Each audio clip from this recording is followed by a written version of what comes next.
Hey guys, welcome back to my channel. I'm Kate, and today is part 2 of my new EveryDollar series. In part 1, I show you how I set up my budget, and today we're moving on to part 2. I told you in the last video we would focus on your main budget, which is household, out of the 4 budgets that I have. The 4 budgets that I use are savings, giving, household, and lifestyle. And I'm going to show you what I do for household. So I'm going to go here into our imaginary budget. I'm going to put in 1,500, imagining that we make $3,000 a month.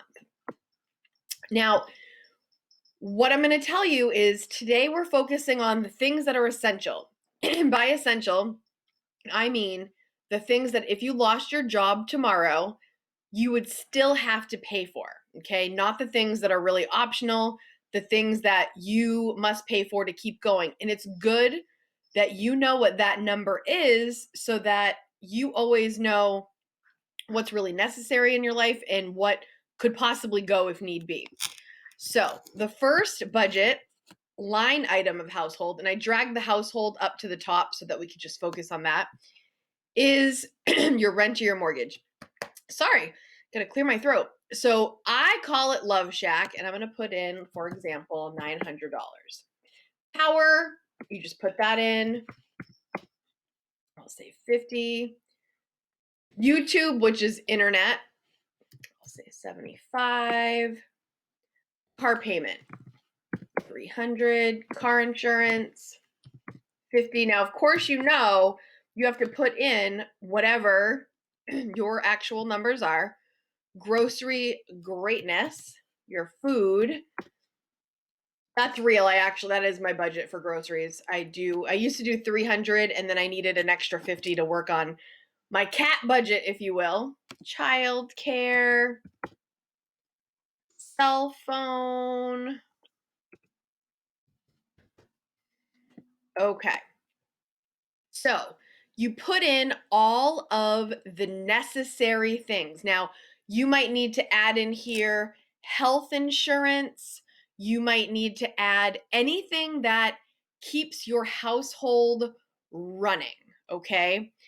And for me, okay, what I like to do is what I've done already is I go through all these items and I see what can I decrease? Is there any items here that I can decrease? Right now my rent is set. But if you have a super high mortgage, I believe Dave Ramsey says you shouldn't be more than 25% of your income. You might have to look into living elsewhere. Just be aware of that. Like, you need to know where all your money is going and can it be less. So I have combed through every item in here. Power, my power is truly around $50. I'm giving this as a fictitious, but this is also like kind of estimated towards mine. Power in the winter for me, it's lower, and then in the summer, because of the air conditioning, it's higher.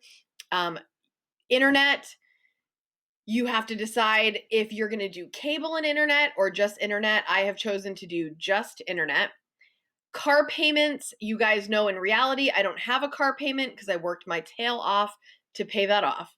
Car insurance, I pay that personally in a lump sum every 6 months. I save up for it, but I'm putting that in here because this is like a traditional budget. Food, that is always somewhere you can work on, okay? Even my 350, I put that in, but if I don't use all of it, I'll put it in my savings at the end of the month. Childcare. You need childcare if you need childcare. And I need childcare, so that's something that's like necessary for me. Cell phone, any of your phones, any things like that. I don't know if you have a landline still. I don't know if people still have landlines, but that kind of thing. All the stuff that makes your household run and like you need to get transportation to work. So these are all my absolutes for me. You might have different items in here. Notice I don't have Kaden's gymnastics in here. That's a lifestyle choice for another budget. I don't have anything that's fun, like the fun icing. That's for another budget, which I will do in another video. I don't have anything in here that is really optional for me. So I really highly encourage you to go through what are your absolute essentials and put them into this budget and make sure you know. Like, for example, say this is my budget, okay? You see right here, it gives you household. See, it says income, $3,000. And then household, this is totaling it up for you, saying that 69% of my budget is toward this, which that's actually pretty good. If you stay within 70% of your necessary things, that's great. Jordan Page preaches the 70-30 rule, living within 70% of your take home and then 20% for savings and 10% for either giving or investing. That's how she does it. You do it the way you want to do it, but that's how I do my household budget. Now this is how you know too, okay? So say let's just round this to $2,000. You know that if an emergency happens, you lose your job, you get injured, you need $2,000 a month to keep that going. So say you want to save a 3 to 6 month expenses for your emergency fund.